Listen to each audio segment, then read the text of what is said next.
अभी कुछ दिन पहले गुजरात के सिलसिले में एक व्यक्ति ने मुझे कहा कि गुजरात में तो आप बैल से दूध निकाल के ले आए। इतना मुश्किल था।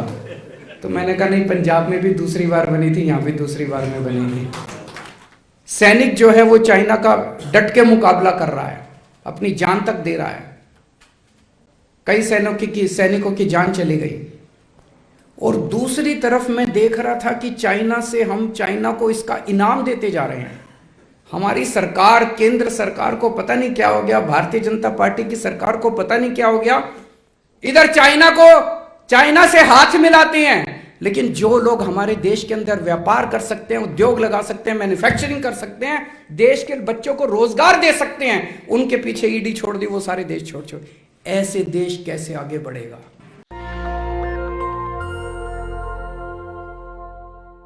अभी गुजरात के चुनाव में अभूतपूर्व सफलता मिली हम लोगों को, शानदार सफलता मिली। गुजरात के लोगों का बहुत बहुत शुक्रिया, और खासकर पंजाब के वॉलंटियर्स और पंजाब के एमएलए और पंजाब के मंत्री बहुत बड़ी संख्या में गुजरात गए थे। उन सब लोगों का बहुत बहुत शुक्रिया, उनको बहुत बहुत बधाई। अभी कुछ दिन पहले गुजरात के सिलसिले में एक व्यक्ति ने मुझे कहा कि गुजरात में तो आप बैल से दूध निकाल के ले आए। इतना मुश्किल था। गाय से दूध तो सारे निकालते हैं, हम बैल से दूध निकाल के ले आए। 14% वोट शेयर, 5 एमएलए पहली बार में। और हम पहली बार चुनाव लड़े, और कई मीडिया के साथी क्वेश्चन पूछते हैं, आपकी सरकार नहीं बनी? आज तक भारत के इतिहास में कभी नहीं हुआ होगा कि कोई पार्टी पहली बार चुनाव लड़े और उसकी सरकार बन जाए। लेकिन हमारे से उनको आदत पड़ गई है, भाई ये चुनाव लड़ रहे हैं तो सरकार बनेगी। मुझे जब ये प्रश्न पूछते हैं तो अच्छा लगता है मुझे। तो मैंने कहा नहीं, पंजाब में भी दूसरी बार बनी थी, यहां भी दूसरी बार में बनेगी। 2027 में सरकार पक्की बनेगी, आप बिल्कुल चिंता मत कीजिए। एमसीडी के चुनाव, इसके लिए आप सब लोगों को बहुत बहुत बधाई। 15 साल से बीजेपी का कब्जा था यहाँ पे, उसमें हमने शानदार जीत हासिल की, इसके लिए आप सब लोगों को बहुत बहुत बधाई। और सबसे बड़ी बधाई कि हमारी 10 साल पुरानी पार्टी अब एक राष्ट्रीय पार्टी बन गई है।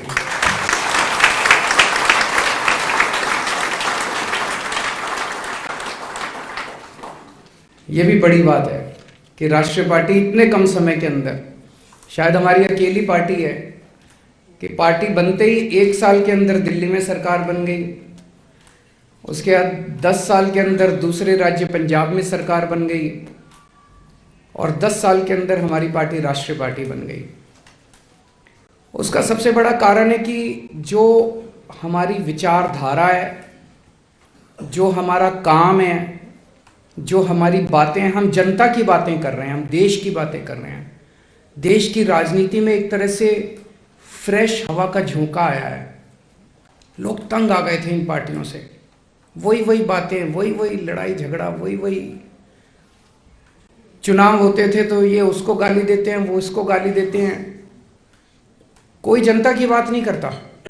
इसने उसको राक्षस कह दिया, इसने उसको रावण कह दिया, इसने उसको ये कह दिया, आपको इस पे क्या कहना है, जनता बेचारी देखती रहती है टीवी, ये चल क्या रहा है, हमारे बारे में तो कोई बात ही नहीं कर रहा। पहली बार एक पार्टी आई है जो चुनाव में जाके कहती है कि हम तुम्हारे बच्चों के लिए स्कूल बनाएंगे, हमें वोट दे दो। हम तुम्हारे परिवार वालों का इलाज कराएंगे, हमें वोट दे दो। हम तुम्हारी महंगाई दूर करेंगे, हमें वोट दे दो। हम तुम्हारे बच्चों को रोजगार देंगे, हमें वोट दे दो। पहली बार एक ऐसी पार्टी आई है जो हम उनकी बात कर रहे हैं, हम देश की बात कर रहे हैं, असल मुद्दों की बात कर रहे हैं। तो आज पूरे देश के अंदर, राष्ट्रीय पूरे परिप्रेक्ष्य के अंदर आम आदमी पार्टी के कामों की चर्चा हो रही है, आम आदमी पार्टी की ईमानदार राजनीति की चर्चा हो रही है। मोटे मोटे तौर पे 3 ही राष्ट्रीय पार्टियां हैं। एक दो पार्टियां और हैं जो लीगल तरीके से राष्ट्रीय कही जा सकती हैं, पर एक जन सामान्य के उसमें देखा जाए, उसके माइंड स्पेस में देखा जाए तो कांग्रेस, बीजेपी और आम आदमी पार्टी, ये तीन पार्टियां हैं जो पूरे देश के अंदर जनता के दिमाग में हैं। और इन तीनों के अंदर आम आदमी पार्टी बिल्कुल अलग खड़ी होती है। तो मुझे लगता है सबसे पहले आज समय है, जब हम नेशनल काउंसिल में मिल रहे हैं, तो अपनी विचारधारा पे एक बार फिर से बात करने का कि आम आदमी पार्टी की हमारी विचारधारा क्या है। हमारी विचारधारा के 3 स्तंभ हैं, 3 पिलर्स। नंबर 1, कट्टर देशभक्ति। हम कट्टर देशभक्त लोग हैं। ये कट्टर शब्द मैं जानबूझ के इस्तेमाल करता हूं कि मर जाएंगे, मिट जाएंगे, लेकिन देश के लिए सर्वस्व न्यौछावर है, सब कुछ न्यौछावर कर देंगे। देश पहले है, परिवार बाद में है, और मैं और भी बाद में हूं। आदमी स्वयं बिल्कुल लास्ट में है, सबसे पहले देश है। देश के लिए सर भी कटाना पड़े, देश के लिए सर्वस्व न्यौछावर करना पड़े, देश के लिए परिवार भी अगर न्यौछावर करना पड़े तो मंजूर है हम लोगों को। तो कट्टर देशभक्ति। दूसरा, कट्टर ईमानदारी। बेईमानी नहीं करनी, बेईमानी करने नहीं आए। हमारी उत्पत्ति भ्रष्टाचार के खिलाफ आंदोलन से हुई थी, रामलीला मैदान से हमारी उत्पत्ति हुई थी। भ्रष्टाचार के खिलाफ देश का सबसे बड़ा आंदोलन हुआ था, जिसमें से आम आदमी पार्टी निकली थी। तो कट्टर ईमानदारी, हम ईमानदारी से काम करने के लिए, ईमानदारी से सेवा करने के लिए आए हैं देश की, घर भरने के लिए नहीं आए। वो तो ये लोग कर ही रहे थे, 70 साल से ये लोग कर ही रहे थे। अगर बेईमानी करनी होती तो आम आदमी पार्टी बनाने की क्या जरूरत थी? बीजेपी में चले जाते, कांग्रेस में चले जाते, वहीं कोई एमएलए बन लेते, पैसा कमा लेते। ये करने थोड़ी आए थे। तो कट्टर ईमानदारी। हमारी अकेली पार्टी है जो अपने मंत्री में के बारे में जरा सा पता चलने पे अपने मंत्री तक को जेल भेज देती है, और कोई पार्टी नहीं है भारत के इतिहास में जो अपने खुद के मंत्री को जेल भेज दे। हमारी अकेली पार्टी है जो अपने मंत्री को जेल भेज देती है अगर पता चल जाए कुछ गड़बड़ कर रहा है। तो कट्टर ईमानदारी, ये हमारा दूसरा स्तंभ है। और इंसानियत, इंसान का इंसान से हो भाईचारा, यही पैगाम हमारा। धर्मों के बीच में, जातियों के बीच में ये जो लड़ाई झगड़े कराते हैं, ये नहीं करना। सारे इंसान हैं, सब इंसान बराबर हैं, चाहे कोई किसी जात का हो, चाहे कोई किसी धर्म का हो, चाहे अमीर हो, चाहे गरीब हो, चाहे बच्चा हो, चाहे बूढ़ा हो, चाहे कैसा भी हो, सब इंसान बराबर हैं। और हर इंसान का फर्ज है दूसरे इंसान की सेवा करना। ये हमारे 3 स्तंभ हैं आम आदमी पार्टी के। और इन लोगों की क्या विचारधारा है? इनमें से एक पार्टी की विचारधारा है गुंडागर्दी। इतनी गुंडागर्दी मचा रखी है इन्होंने पूरे देश के अंदर, इतनी गुंडागर्दी मचा रखी है पूरे देश में। गुंडागर्दी करना, लफंगई करना, गाली गलौज करना, महिलाओं के साथ दुर्व्यवहार करना। जितने देश के ऐरे गहरे लुच्चे लफंगे हैं, सारे इनकी पार्टी में संरक्षण देने के लिए चले जाते हैं। इनको बाकायदा माला पहना के इन लोगों को, सारे गंदे लोगों को ये अपनी पार्टी में शामिल कराते हैं। और दूसरी पार्टी की विचारधारा क्या है? भ्रष्टाचार। इतने भ्रष्टाचार किए उन्होंने, इतने भ्रष्टाचार किए। तो एक तरह से आप देखें तो जनता को इसलिए पसंद आ रहा है हमारी विचारधारा। और दिल्ली में हमने जो गवर्नेंस के काम किए, आज तक ऐसे काम कभी नहीं हुए, और वही काम अब सारे के सारे पंजाब में होने चालू हो गए। तो जनता को अब ये विश्वास हो रहा है कि ये पार्टी जो है ये अच्छी पार्टी है, ये शरीफों की पार्टी है। एक अहम मुद्दा है जो पिछले कई दिनों से इस देश के हर आदमी को पीड़ा दे रहा है, वो है जिस तरह से पिछले कुछ सालों में चाइना हम लोगों को आंखें दिखा रहा है। चाइना जिस तरह से हमारे ऊपर जब कब छोटे बड़े हमले कर देता है। हमारे देश के जवान बॉर्डर के ऊपर चाइना का डट के मुकाबला कर रहे हैं, अपनी जान तक दे रहे हैं। कई जवानों ने अपनी जान दे दी। उसके बावजूद सुनने में आता है कि चाइना कहीं पे इतने किलोमीटर अंदर घुस गया, चाइना कहीं पे इतने किलोमीटर अंदर घुस गया। भारत सरकार कहती है नहीं नहीं सब ठीक है। मीडिया में आता है, सोशल मीडिया में आता है कि नहीं नहीं सरकार ठीक नहीं बोल रही। अब एक तरफ चाइना हमें आंखें दिखा रहा है, एक तरफ बॉर्डर के ऊपर हमारा सैनिक जो है वो चाइना का डट के मुकाबला कर रहा है, अपनी जान तक दे रहा है। कई सैनिकों की जान चली गई। और दूसरी तरफ मैं देख रहा था कि हम चाइना को इसका इनाम देते जा रहे हैं। हमारी सरकार, केंद्र सरकार को पता नहीं क्या हो गया, भारतीय जनता पार्टी की सरकार को पता नहीं क्या हो गया, उनको सजा देने की बजाय वो हमें आंख दिखाते हैं, उनकी आंख में आंख डाल के उनको जवाब देने की बजाय उनके साथ हम और सामान खरीद रहे हैं, उनसे, चाइना से और सामान खरीद रहे हैं। 2020-21 में, यानी कि पिछले से पिछले साल में, हमने $65 बिलियन का चाइना का माल खरीदा। $65 बिलियन मतलब मोटे मोटे तौर पे 5.25 लाख करोड़ रुपए का सामान भारत ने चाइना से खरीदा। चाइना ने और आंख दिखाई है। तो भारतीय जनता पार्टी की सरकार ने अगले साल $95 बिलियन का 7.5 लाख करोड़ का और सामान खरीदा, उनसे और सामान खरीदा। अरे आपको तो उनको सजा देनी चाहिए थी, उनको कहना चाहिए था कि या तो तमीज से रहो, नहीं तो हम सामान खरीदना बंद कर देंगे तुमसे। करना चाहिए था कि नहीं करना चाहिए था? हमें तो उनको सजा देनी चाहिए थी, उनसे और माल खरीदने की। क्या मजबूरी है केंद्र सरकार की, क्या मजबूरी है भारतीय जनता पार्टी की? एक तरफ हमारे बॉर्डर पे सैनिक जान दे रहे हैं और दूसरी तरफ ये चाइना को इनाम पे इनाम देते जा रहे हैं, चाइना से और माल खरीद रहे हैं, और माल खरीद रहे हैं। क्यों? हमारे सैनिकों की जान की कोई कीमत नहीं है क्या? और माल क्या खरीदते हैं? चप्पलें इंपोर्ट हो रही है, कपड़े इंपोर्ट हो रहे हैं, खिलौने इंपोर्ट हो रहे हैं। ये हम नहीं बना सकते? चप्पलें हम नहीं बना सकते? कपड़े हम नहीं बना सकते? वहां से चश्मे इंपोर्ट हो रहे हैं। ये सारा सामान तो हम भी बना सकते हैं, भारत भी बना सकता है। भारत के अंदर भारत के लोगों को मैन्युफैक्चरिंग करने की बजाय सारा सामान चाइना से खरीद रहे हैं, चाइना को शाबाशी दे रहे हैं। चाइना, कुछ तो मजबूरी है इन लोगों की, जो भारत को इन्होंने इस तरह से उनके सामने, हमारे सैनिकों की जान की भी इनकी कोई परवाह नहीं है। कहते हैं चाइना से माल सस्ता आता है। अरे नहीं चाहिए हमको सस्ता माल, हम भारत का माल खरीद लेंगे, चाहे कितने में भी बने। हमारे भारत के लोग जो हैं वो कट्टर देशभक्त हैं, अपने सैनिकों की जान की कीमत है हमारे लिए। हमें नहीं चाहिए चाइना का सस्ता माल। डबल कीमत पे भी अगर हमारे देश के अंदर माल बनेगा, हम डबल कीमत पे खरीद लेंगे अपने देश से माल। लेकिन चाइना से माल खरीदना बंद करो। आज मैं इस मंच के जरिए भारत के लोगों से अपील करता हूं कि चाइना के माल का बॉयकॉट करना शुरू करो। और मैं अपील करता हूं भारत सरकार से, थोड़ा सा दम दिखाओ यार, अपने देश के सैनिकों की थोड़ी सी इज्जत करना सीखो।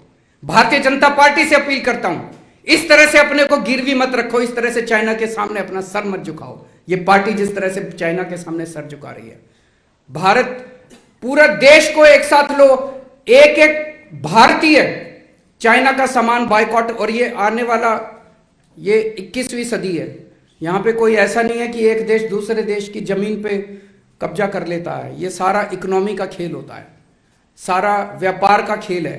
जिस दिन हमने चाइना को आंख दिखानी शुरू कर दी और ये $95 बिलियन का इंपोर्ट जो हम चाइना से कर रहे हैं, ये इंपोर्ट हमने करना बंद कर दिया, चाइना को अपनी औकात पता चल जाएगी। $95 बिलियन, 7.5 लाख करोड़ कोई कम नहीं होता। और हम अपने देश में क्यों नहीं बना रहे माल? चप्पलें बना सकते हैं, खिलौने बना सकते हैं, चश्मे बना सकते हैं, कपड़े बना सकते हैं। जो माल मैं लिस्ट देख रहा था, सारा माल जो चाइना से आया है। और मैंने कई आर्टिकल्स पढ़े, अखबारों में खबर छपी है कि 90% से ज्यादा माल जो चाइना से हम मंगवा रहे हैं, ये सारा का सारा माल इंडिया के अंदर बन सकता है। इंडिया में क्यों नहीं बनाते? इंडिया में इन्होंने हमारे देश के लोगों की हालत इतनी पतली कर दी कि बड़े बड़े उद्योगपति अब देश छोड़ छोड़ के जा रहे हैं। बता रहे हैं पिछले 5-7 साल के अंदर 12.5 लाख लोग भारत छोड़ के चले गए। किसी के पीछे ईडी छोड़ देते हैं, किसी के पीछे सीबीआई छोड़ देते हैं, किसी के पीछे किसी को काम ही नहीं करने देते। जितने हाई नेटवर्थ इंडिविजुअल्स हैं, हाई नेटवर्थ इंडिविजुअल्स मतलब जिनके पास पैसा है, उद्योगपति है, बड़े बड़े व्यापारी हैं, सब लोग देश छोड़ छोड़ के जा रहे हैं। दुखी हो गए हैं लोग, दुखी कर दिया लोगों के ऊपर फर्जी केस कर करके।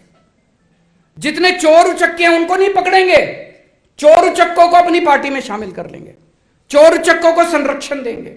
और जो ईमानदारी से काम करना चाहता है इस देश के अंदर, ईमानदारी से उद्योग चलाना चाहता है, ईमानदारी से इंडस्ट्री चलाना चाहता है, ईमानदारी से व्यापार करना चाहता है, उसके पीछे ईडी छोड़ देंगे, उसके पीछे सीबीआई छोड़ देंगे। वो बेचारा हाथ जोड़ के देश छोड़ के चला गया। इधर चाइना से हाथ मिलाते हैं, लेकिन जो लोग हमारे देश के अंदर व्यापार कर सकते हैं, उद्योग लगा सकते हैं, मैन्युफैक्चरिंग कर सकते हैं, देश के बच्चों को रोजगार दे सकते हैं, उनके पीछे ईडी छोड़ दी, वो सारे देश छोड़ छोड़। ऐसे देश कैसे आगे बढ़ेगा?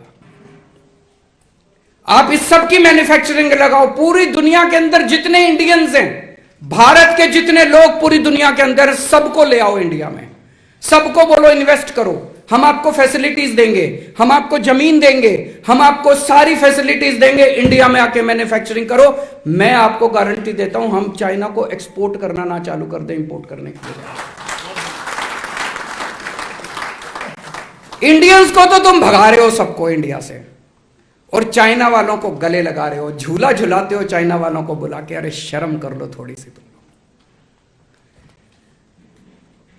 महंगाई खूब हो गई है, एक आम आदमी इस देश के अंदर महंगाई से बहुत ज्यादा परेशान है, घर का खर्चा चलना मुश्किल हो गया। एक जिम्मेदार सरकार होने के नाते दिल्ली के अंदर तीसरी बार जनता ने हमारे ऊपर भरोसा किया, इतना भारी बहुमत हम लोगों को दिल्ली के अंदर दिया। अब एमसीडी के भी चुनाव जिता दिए हम लोगों को, पहले कभी नहीं हुआ था। पहले क्या होता था दिल्ली के अंदर कि दिल्ली सरकार में एक पार्टी की सरकार बनती थी, वो इतने उल्टे सीधे काम करते थे कि एमसीडी में फिर जनता दुखी होकर दूसरी पार्टी की सरकार बना देती थी। फिर वो एमसीडी वाले इतने दुखी कर देते थे कि फिर दिल्ली में पहली बार ऐसे हुआ कि 3 बार हमारी सरकार बनी और एमसीडी में भी हमारी सरकार बन गई। दिल्ली में हमने जनता को खूब सारी फ्री की सुविधाएं दी है। हमने जनता के लिए शिक्षा फ्री कर दी, हमने जनता के लिए हॉस्पिटल फ्री कर दिए, घर में किसी के कोई बीमार हो जाए तो उसका सारा इलाज फ्री कर दिया, हमने बिजली फ्री कर दी, हमने पानी फ्री कर दिया, तीर्थ यात्रा पे लेके जाते हैं लोगों को। इस वजह से आपको जान के बड़ी खुशी होगी, ये डेटा मैं नहीं दे रहा, केंद्र सरकार की एक रिपोर्ट आई है। उस रिपोर्ट के मुताबिक पूरे देश में महंगाई की दर 7.4% है। पूरे देश में महंगाई की दर 7.4% है और दिल्ली में महंगाई की दर 4% है। पूरे देश में सबसे कम महंगाई, पूरे देश में सबसे कम महंगाई दिल्ली में है। ये मैं नहीं कह रहा, केंद्र सरकार की रिपोर्ट कह रही है। और उसका कारण यही है कि दिल्ली के अंदर इतनी सारी चीजें फ्री है। दिल्ली देश का सबसे बड़ा शहर है और हम सोच सकते हैं कि शहरों में नेचुरली महंगाई होती है। आप किसी भी बड़े शहर में चले जाओ तो कहा जाता है ना कि शहर में तो महंगी चीजें हैं, गांव में तो सस्ती चीजें हैं, शहर में तो महंगी चीजें। तो दिल्ली में तो सबसे ज्यादा महंगी होनी चाहिए थी पूरे देश में। दिल्ली तो देश की राजधानी है, सबसे बड़ा शहर है, सबसे ज्यादा चीजें महंगी दिल्ली में होनी चाहिए थी। सबसे सस्ती दिल्ली है पूरे देश के अंदर, सबसे सस्ती। ये भी एक मॉडल है अपने आप में, दुनिया के लिए मॉडल है। और सबसे में ज्यादा महंगाई कहां है? उत्तर प्रदेश, मध्य प्रदेश और गुजरात में 8% महंगाई है। भारतीय जनता पार्टी के सारे राज्यों में सबसे ज्यादा महंगाई है और दिल्ली में सबसे कम महंगाई है। तो महंगाई कम हो तो सकती है, शर्त एक ही है, आम आदमी पार्टी जैसी एक ईमानदार सरकार होनी चाहिए। बेरोजगारी से पूरा देश बड़ा दुखी है। हमारे बच्चे पढ़ पढ़ के डिग्रियां ले लेके घूम रहे हैं सड़कों के ऊपर, उनको जॉब्स नहीं मिल रहे। इसमें कई सारे एक्सपेरिमेंट्स मनीष सिसोदिया जी भी कर रहे हैं। स्कूलों के बच्चों को ही बिजनेस करना सिखा रहे हैं कि हम अपने बच्चों को जब बड़े हों, डिग्री लेके निकले तो वो जॉब लेने वाले नहीं, जॉब देने वाले बने। उसमें समय लगेगा, लेकिन हमारी सरकार ने दिल्ली के अंदर पिछले 5-7 साल के अंदर 12 लाख बच्चों के लिए रोजगार तैयार किए हैं। 12 लाख बच्चों को रोजगार दिया। अब पंजाब के अंदर पिछले 7-8 महीने में भगवंत मान साहब ने कई सारी नई सरकारी नौकरियां निकाली हैं, कई सारी, और हैं जी 21,000 बच्चों को इन्होंने सरकारी नौकरियां, नियुक्ति पत्र, नियुक्त अपॉइंटमेंट लेटर्स उनके हाथ में दे दिए। तो नौकरियां मिल तो सकती हैं, रोजगार मिल तो सकता है, नीयत चाहिए, नीयत खराब है। अब दिल्ली ने यह दिखा दिया कि महंगाई का भी समाधान हो सकता है, बेरोजगारी का भी समाधान हो सकता है। नीयत चाहिए, अच्छी नीयत वाली सरकार चाहिए। कुछ लोग मेरे से प्रश्न पूछते हैं, आम आदमी पार्टी का विजन क्या है आपका? आने वाले समय में आप आम आदमी पार्टी को कहां देखते हैं, कैसे देखते हैं? आम आदमी पार्टी को लेके मेरा कोई विजन नहीं है, देश को लेके मेरा विजन है। देश को हम कहां देखते हैं? आज से 5 साल के बाद, 10 साल के बाद देश को कहां देखते हैं? देश के बारे में हमारा विजन है। और आम आदमी पार्टी तो उस देश के विजन को पूरा करने में अपना काम करेगी। हम ऐसा देश चाहते हैं जहां पे सभी जाति और सभी धर्मों के लोगों के बीच में प्यार और मोहब्बत हो। जाति के नाम पे कोई हिंसा नहीं होनी चाहिए। इस जात के लोग उस जात से लड़ गए, इस जात के, ये सब नहीं होना चाहिए। धर्म के नाम पे हिंसा नहीं होनी चाहिए, धर्म के नाम पे मारपीट नहीं होनी चाहिए, धर्म के नाम पे गाली गलौज, गुंडई, लफंगई नहीं होनी चाहिए। अगर किसी देश के अंदर लोग इकट्ठे होके एक साथ काम नहीं करेंगे, वो देश कभी तरक्की कर ही नहीं सकता। पहले तो अपने को, देश को इकट्ठा करना पड़ेगा ना। देश क्या है? 130 करोड़ लोगों का परिवार है। अगर ये 130 करोड़ लोग एक साथ मिलके, जिस परिवार के अंदर मान लो 4 भाई हैं और वो चारों भाई आपस में लड़ रहे हैं, वो परिवार तरक्की कर सकता है क्या? जो बाप जमीन जायदाद छोड़ के जाता है उसके भी 4 टुकड़े कर लेगा वो। और जो चारों भाई एक साथ मिलके आगे बढ़ते हैं तो वो बाप जितनी जमीन छोड़ के जाता है उससे भी 100 गुना जमीन कर लेते हैं वो चारों मिलके, अगर एक परिवार एक साथ रहता है। ये जितने जाति, धर्म, जितने कल्चर, भाषाएं हमारे देश के अंदर, ये 130 करोड़ लोगों का परिवार है। अगर हम एक साथ मिलके नहीं रहेंगे तो देश तरक्की कर ही नहीं सकता। जो भी पार्टी, जो भी संस्था हमारे देश को टुकड़े टुकड़े करने की कोशिश करती है, वो इस देश की तरक्की करना नहीं चाहती, वो इस देश को 19वीं सदी में ले जाना चाहती है। हम एक ऐसा देश चाहते हैं जहां पे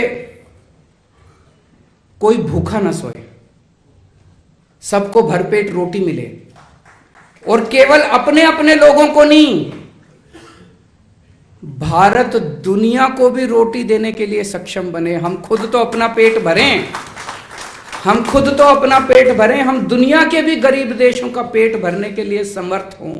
ऐसे भारत की परिकल्पना करते हैं हम। हमारे देश के अंदर हर बच्चे को, जो भी पैदा हो हमारे देश के अंदर बच्चा, चाहे वो गरीब का हो चाहे अमीर का हो, गरीब से गरीब बच्चा भी, उसको भी अच्छी से अच्छी शिक्षा मिलनी चाहिए। सब बच्चों को अच्छी से अच्छी शिक्षा मिले, बेस्ट शिक्षा मिले। जो अमीर के बच्चे को जिस जैसा स्कूल मिलता है वैसे स्कूल की और यूनिवर्सिटी की और कॉलेज की सुविधाएं गरीब से गरीब बच्चे को मिले। और हमारा देश पूरी दुनिया का शिक्षा का हब बने। एक जमाना ऐसा था जहां हमारे देश के अंदर नालंदा यूनिवर्सिटी थी, पूरी दुनिया के बच्चे हमारे देश के अंदर पढ़ने के लिए आते थे। आज हमारे बच्चे यूक्रेन जाते हैं मेडिकल पढ़ने के लिए, शर्म की बात है। हम ऐसे देश की परिकल्पना करते हैं जहां पे पूरी दुनिया से टॉप की, आज आप टॉप की 10 यूनिवर्सिटीज ले लो दुनिया की, उन 10 में एक भी यूनिवर्सिटी भारत की नहीं है। हम ऐसे भारत की परिकल्पना करते हैं जब दुनिया की टॉप की 10 यूनिवर्सिटी भारत के अंदर होंगी और पूरी दुनिया के बच्चे भारत में पढ़ने के लिए आएंगे। हम ऐसे भारत की परिकल्पना करते हैं, अगर कोई बीमार होगा हमारे देश के अंदर तो उसको अच्छे से अच्छा इलाज, बेस्ट इलाज मिलना चाहिए। आज जैसे सरकारी अस्पतालों की हालत है, ये हालत सुधारनी है, दिल्ली में सुधार के दिखाई है। मान साहब अब पंजाब में लगे हुए हैं। पूरे देश के अंदर हमें अब सरकारी अस्पताल ठीक करने हैं, सरकारी सुविधाएं ठीक करनी है, चाहे कोई कितना भी गरीब क्यों ना हो, अच्छे से अच्छा इलाज उसका होना चाहिए। और हम ये केवल भारत के लोगों के लिए नहीं, पूरी दुनिया के अंदर लोग अपना इलाज कराने के लिए भारत के अंदर आए, ऐसे अस्पताल हम तैयार करेंगे इस देश के अंदर। साइंस और टेक्नोलॉजी के अंदर भारत दुनिया का नंबर 1 देश बन सकता है। आज अमेरिका की बड़ी बड़ी यूनिवर्सिटीज उठा के देख लो, जितनी MIT ये सब जितनी है, नासा उठा के देख लो, भारत के लोग भरे पड़े हैं वहां। उनको बाहर क्यों जाना पड़ता है? वो अपने देश के अंदर रिसर्च क्यों नहीं कर सकते? कर सकते हैं। हमारे देश के अंदर इतनी गंदी पॉलिटिक्स है, इतनी, कोई बेचारा रिसर्च में आगे बढ़े उसको टांग खींच के सारे नीचे ले आते हैं। हम अपने देश के अंदर बेस्ट रिसर्च इंस्टीट्यूट्स खोलना चाहते हैं, बेस्ट साइंस और टेक्नोलॉजी के सेंटर्स खोलना चाहते हैं, जो भारत को नहीं पूरी दुनिया को एक दिशा देंगे। मैं इस देश से केवल गरीबी दूर नहीं करना चाहता, मैं इस देश के हर गरीब आदमी को अमीर बनाना चाहता हूं। ऐसे भारत की कल्पना करते हैं हम, और ऐसे भारत को अचीव करने के लिए, ऐसे भारत के विजन को अचीव करने के लिए आम आदमी पार्टी एक जरिया है। जैसा मैंने कहा कि लोग पूछते हैं कि आम आदमी पार्टी का आपका क्या विजन है। आम आदमी पार्टी एक जरिया है, एक व्हीकल है, ये व्हीकल के जरिए हम उस ऐसे भारत की परिकल्पना करेंगे। मैं भगवान से प्रार्थना करता हूं, भगवान की हमेशा हमारे ऊपर असीम कृपा रही है। जिस तरह से हमने अपनी पार्टी में जो जो अभी तक अचीवमेंट्स किए हैं, वो किसी जादू से कम नहीं है। कभी ऐसा नहीं हुआ कि, मैं हमेशा कहता हूं कि एक MLA बनने में जिंदगी बीत जाती है, लोगों की चप्पलें घिस जाती है, जूते घिस जाते हैं एक MLA बनने में। भगवान ने हमें 1 साल के अंदर दिल्ली की सत्ता दे दी, दिल्ली में सरकार बना दी, 10 साल के अंदर दूसरा राज्य दे दिया। कुछ तो ऊपर वाला कृपा कर रहा है, कुछ तो हमसे करवाना चाह रहा है। मैं ऊपर वाले से का बहुत बहुत शुक्रिया अदा करता हूँ, भगवान का बहुत बहुत शुक्रिया अदा करता हूँ। उनकी इतनी असीम कृपा है। उन्हें भारत को ठीक करने के लिए उन्होंने आम आदमी पार्टी को चुना, आम आदमी पार्टी को जरिया बनाया। मैं भगवान का बहुत बहुत शुक्रिया अदा करता हूँ और ऊपर वाले से प्रार्थना करता हूँ कि ऐसे भारत का विजन, जो हम लोगों ने विजन देखा है, वो जल्द अचीव हो और हम इसी तरह से तन मन धन से देश की और समाज की सेवा करते रहें। आप सब लोगों को बहुत बहुत शुभकामनाएं, बहुत बहुत। नेशनल दस्तक की आपसे गुजारिश है कि अगर इसको बचाना चाहते हैं तो नेशनल दस्तक को सब्सक्राइब करने के लिए रेड कलर के सब्सक्राइब बटन को दबाएं, फिर बेल आइकन की घंटी दबाएं। नेशनल दस्तक को बचाने के लिए बहुत जरूरी है कि हर खबर को शेयर करें, लाइक करें, कमेंट जरूर करें।